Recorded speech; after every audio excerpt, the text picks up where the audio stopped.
Let's do that again. Let's do that again.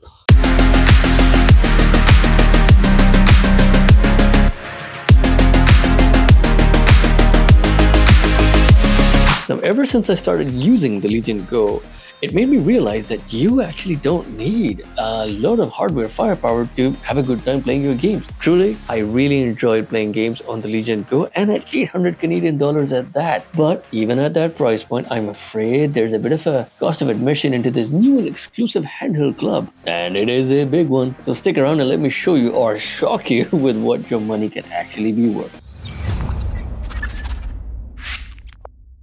Now, I have to confess, my childhood was riddled with the absolute bare minimum PC hardware, and it was truly sad. So now, about a decade and a half later, I have overcompensated for my childhood times and I've gone straight for that top tier RTX 48,000, i11,000 hardware. And now I basically choke at the thought of being stuck with something like an RTX 3050 or a Radeon 6500, no offense, but no more. My heart bleeds ones and zeros like the rest of you, and I said before you, truly ashamed at my behavior, and I must rectify this immediately. So I started looking for a gaming laptop that would cost roughly about the same as the Legion Go, specifically around 792 Canadian dollars.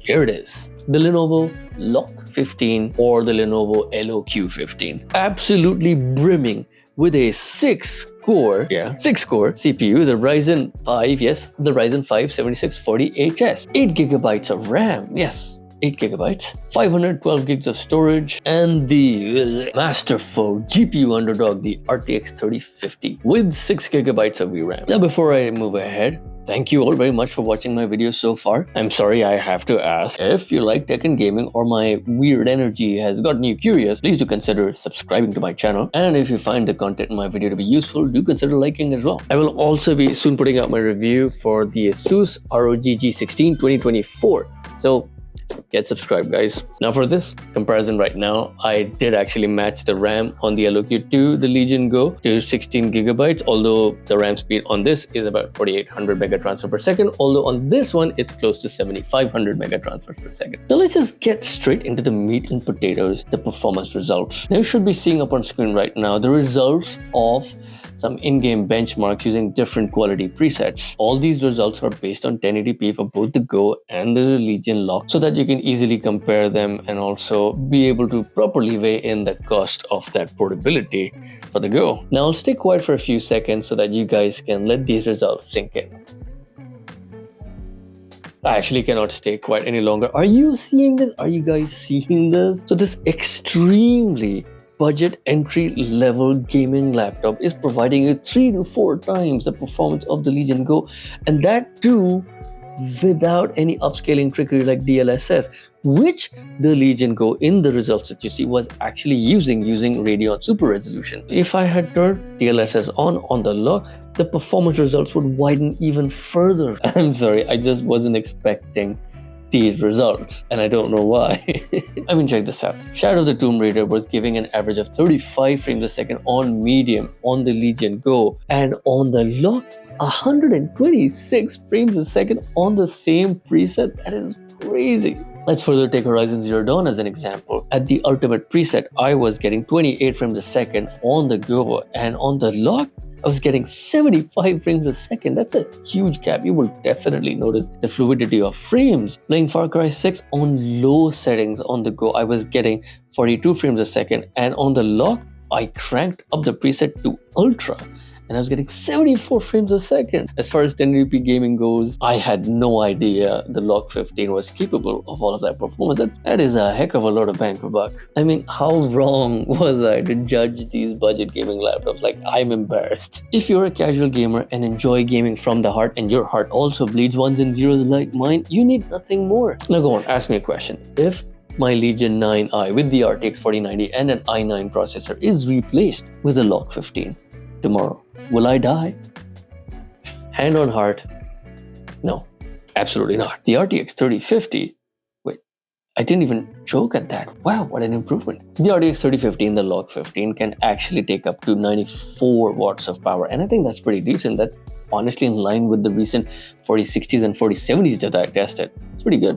And you might also be wondering about thermals, and in my use, when I was testing this throughout one game after the other, yes, the center of the keyboard got a little bit warm, but the wrist areas and the areas that mattered remained perfectly comfortable to the touch. And even the fan noise was not all that annoying or irritating. The fan still made like a whooshing sound, so not so bad. All that is just half of the story. So the Go, in comparison to the LoQ, has a smaller 8.8-inch display, but it has an impressive QHD plus resolution, so that's twice the pixel count in half the screen size. End result, stuff on the Go looks pretty damn sharp. The thing is, the hardware on this mostly supports 1080p anyways, and I've only been playing games on this at 1080p in the first place. But this has a peak brightness of 500 nits versus this has a peak brightness of between 300 to 350 nits. Also, colors on the Go look pretty vibrant. Long story short, stuff on this looks good, but this still has a bigger screen, which means when you're playing a first-person shooter, it's relatively easy for you to spot that sniper in the distance. I don't mind the lower pixel density on the LoQ.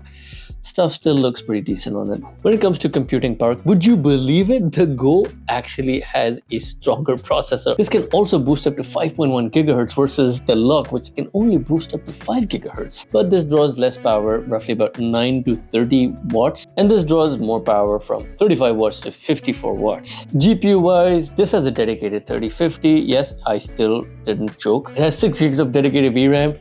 This one has an integrated GPU and has no dedicated VRAM, but it works on a different architecture. It's called UMA, Unified Memory Architecture. Basically, it utilizes the RAM and even part of your SSD to give you your VRAM. So it's fairly adjustable. You can adjust it in the BIOS as well if you want, but I've kept it at default and it still works just fine. So what that means is that CPU and the integrated GPU are both sharing that 16 gigabytes of RAM as a shared pool. So as a result, this can actually have 8 gigabytes of VRAM if it wants to, but naturally doesn't have that brute power that a dedicated GPU would have. One very practical thing about the LoQ is that it can house 2 full-sized SSDs, unlike just the one sort of half-sized SSD we get in the Go, the 2242 format, which is rarer and more difficult to find and just more expensive. So yeah, you get access to cheaper and more storage with the LoQ. Since I am comparing a handheld to a laptop, I have to talk about battery life. This has a battery pack of 60 watt hours. It could have had more. It definitely has room on the inside. This one by comparison has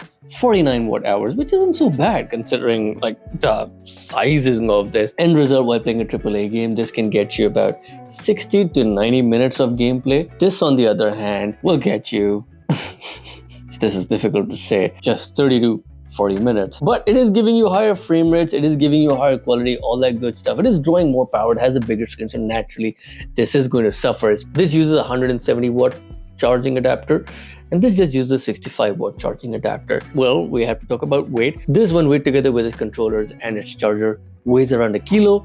This weight with its charger is close to 3 kilos. Clearly, I'm trying to substantiate something that is obvious. This is just more portable in all sorts of ways. Yes, I get it. By the way, even as a very plasticky entry-level budget laptop, this doesn't look half bad. Actually, looks pretty decent. Usually, these entry-level gaming laptops are pretty overstyled to showcase that gamer DNA, but thank God this isn't. It's got that nice blue accent in the vents, and the hinge feels pretty solid. Lenovo has cut corners on this in just the right places to make that $800 price work, while still giving gamers what they want. It still has a decent 1080p webcam, which the Legion Go lacks entirely, right? The LoQ also has a very nice backlit keyboard. It's very comfortable to type on, and almost as comfortable as the keyboards I've used in the more expensive Legion 7. Also something that the Legion Go lacks entirely. It also has a pretty good trackpad.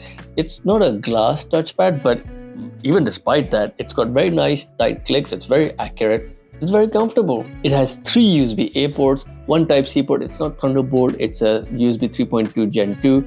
but still, like, the amount of ports is quite a lot more than you get here, and a lot more convenient to use as well than the Legion Go. It also has an HDMI port, it also has an Ethernet jack. Sure, the Legion Go has USB 4 and Thunderbolt 3, but you still have to carry around some sort of dongle with you anyway just to make good use of it.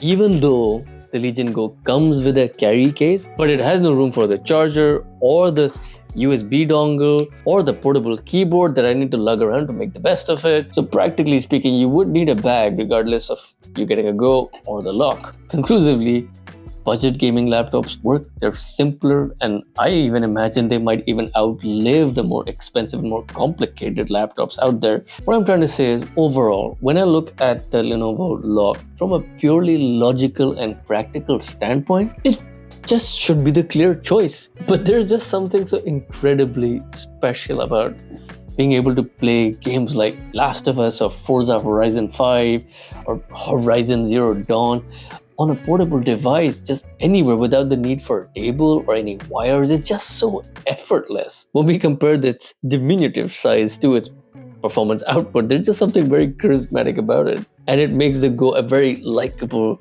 and a very cool device. It just carries this intrinsic value which is very difficult to measure. The LoQ for the similar price is just way more easier to live with. And as you've seen before, it carries a lot more raw performance, even though it is at the bottom of the gaming laptop food chain. But the Go is just cooler and somehow more fascinating because of its handheld status. And hence it is able to easily steal the spotlight from the LoQ and other budget gaming laptops for that matter. So think very carefully about how you want to spend those $800. Both of these devices are obviously very dissimilar in so many ways, but they unite under one important lesson, that PC gaming does not have to be expensive. Alright guys, that's it for me. Thank you very much for watching. Again, if you found value in my content, please do consider liking and subscribing. Hopefully the next time you see me, I will be reviewing the Asus ROG G16, and I'm very excited about that. See you guys.